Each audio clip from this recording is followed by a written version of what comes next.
Hi all, ಬೆಳಿಗ್ಗೆ ಎದ್ದು ಏನು ಟಿಫನ್ ಮಾಡೋದು ಅಂತ ಯೋಚನೆ ಮಾಡ್ತಾ ಇದ್ದೀರಾ? ಹಾಗಿದ್ರೆ ಈ ರೆಸಿಪಿ ನಿಮಗೋಸ್ಕರ.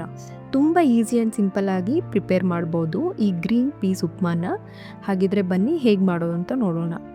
ಬಾಣಲಿನಲ್ಲಿ 250 ಗ್ರಾಮ್ಸ್ ಅಷ್ಟು ಉಪ್ಪಿಟ್ಟು ರವೆ ಜೊತೆ ಹಾಫ್ ಸ್ಪೂನ್ ಜೀರಿಗೆ ಮತ್ತು 1 ಸ್ಪೂನ್ ಅಡುಗೆ ಎಣ್ಣೆ ಆ್ಯಡ್ ಮಾಡಿ ರವೆ ಯೆಲ್ಲೋಯಿಶ್ ಬರೋವರೆಗೂ ಫ್ರೈ ಮಾಡಿ. ನಂತರ 1 ಕಪ್ ಎಣ್ಣೆ, ಸ್ವಲ್ಪ ಸಾಸಿವೆ, 1 ಸ್ಪೂನ್ ಕಡಲೆಬೇಳೆ, 1 ರೆಕ್ಕೆ ಕರಿಬೇವಿನ ಸೊಪ್ಪು ಮತ್ತು 3 ಕಟ್ ಮಾಡ್ಕೊಂಡಿರೋ ಈರುಳ್ಳಿ ಹಾಕಿ ಫ್ರೈ ಮಾಡಿ. ನಂತರ 6ರಿಂದ 8 ಹಸಿಮೆಣಸಿನ್ಕಾಯಿ ಹಾಕಿ ಫ್ರೈ ಮಾಡಿ. ಈಗ ಇಲ್ಲಿ ಮೇನ್ ಇಂಗ್ರೀಡಿಯೆಂಟ್ ಬಂದು ಗ್ರೀನ್ ಪೀಸ್ ಅಥವಾ ಬಟಾಣಿ ಹಾಕಿ ಫ್ರೈ ಮಾಡಿ.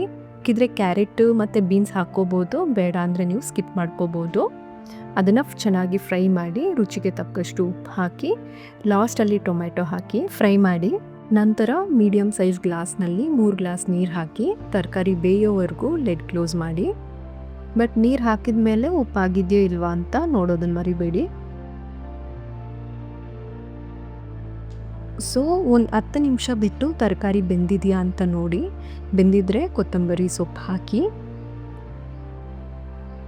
ಸ್ಲೋ ಆಗಿ ಫ್ರೈ ಮಾಡಿ ಇಟ್ಕೊಂಡಿರೋ ರವೆನ ಬಿಡಿ ಮತ್ತು ಲೆಗ್ನ 3ರಿಂದ 4 ನಿಮಿಷ ಕ್ಲೋಸ್ ಮಾಡಿ ನೋಡಿ. ಎಷ್ಟೋ ರುಚಿಕರವಾದ ಉಪ್ಪಿಟ್ಟು ರೆಡಿ ಆಗಿರುತ್ತೆ. ತುಂಬಾ ಈಸಿ, ತುಂಬಾ ಸಿಂಪಲ್ಲು. 20 ನಿಮಿಷದಲ್ಲಿ ರೆಡಿ ಆಗುವಂಥ ರೆಸಿಪಿ. ಖಂಡಿತ ಟ್ರೈ ಮಾಡಿ, ಹೇಗೆ ಬಂದಿತ್ತು ಅಂತ ಕಮೆಂಟ್ಸ್ನಲ್ಲಿ ತಿಳಿಸಿ. ಈ ವಿಡಿಯೋ ಇಷ್ಟ ಆದಲ್ಲಿ ಲೈಕ್, ಶೇರ್ ಮತ್ತು ಸಬ್ಸ್ಕ್ರೈಬ್ ಮಾಡಿ. See you all. ನಮಸ್ಕಾರ.